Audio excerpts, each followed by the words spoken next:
Pace bene, pertama kita mau merapikan peristilahan ya. Penggunaan istilah Ortodoks dan Katolik sebagai gereja yang terpisah itu baru kemudian menyusul datang.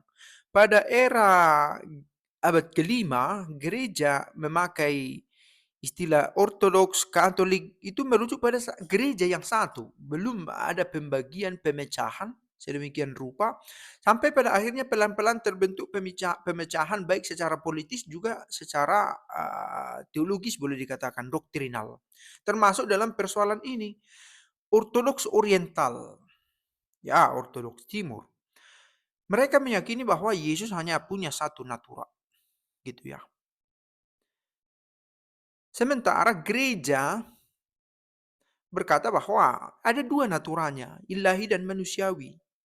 Nah, mereka yang meyakini hanya satu, entah itu monofisitisme atau miafisitisme, itu dikutuk, disebut sebagai heretik. Maka apakah disebut sebagai heretik? Ya, tapi oleh siapa? Oleh gereja.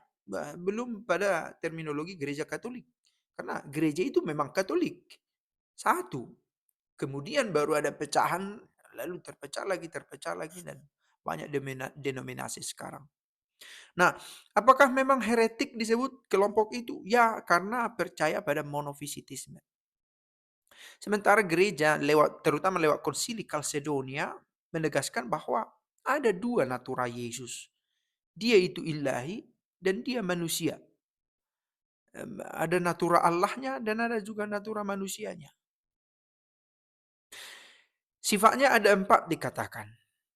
Tidak mengalami pembauran, konfusion, tidak mengalami perubahan, mutamento, tidak mengalami pembagian, division, dan tidak mengalami pemisahan, separazione. Ini menjadi misteri, tapi misteri yang hendak dipecahkan secara rasional, filosofis oleh para pemikir, para teolog pada waktu itu. Sampai pada pemikiran itu tadi, ada dua natura. Meski kalau kita mau dalami lagi persoalan ini, ada pembauran peristilahan yang boleh saja perbedaan peristilahan inilah yang membuat orang bingung, berpengaruh pada ajaran akhirnya. Nah, kembali ke pertanyaan, apakah ortodoks disebut heretik? Sekali lagi, antara ortodoks dengan katolik itu belum berlaku pemahaman yang sekarang ini pada zaman dulu. Sebab hanya satu gereja dan ada kelompok-kelompok yang ingin mengikuti satu keyakinan khusus. Inilah heretik itu. Heretik menolak sebagian atau satu saja ajaran iman. Tapi karena menolak satu ajaran ini, orang memutuskan untuk tidak dalam kesatuan lagi dalam gereja. Inilah yang akhirnya membawa satu kelompok pada skisma. Nah, jadi bukan hanya sekedar sebagai heresi, tetapi akhirnya menjadi sebuah skisma. Tapi ini terbentuk secara perlahan-lahan.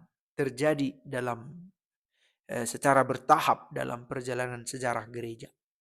Ciao.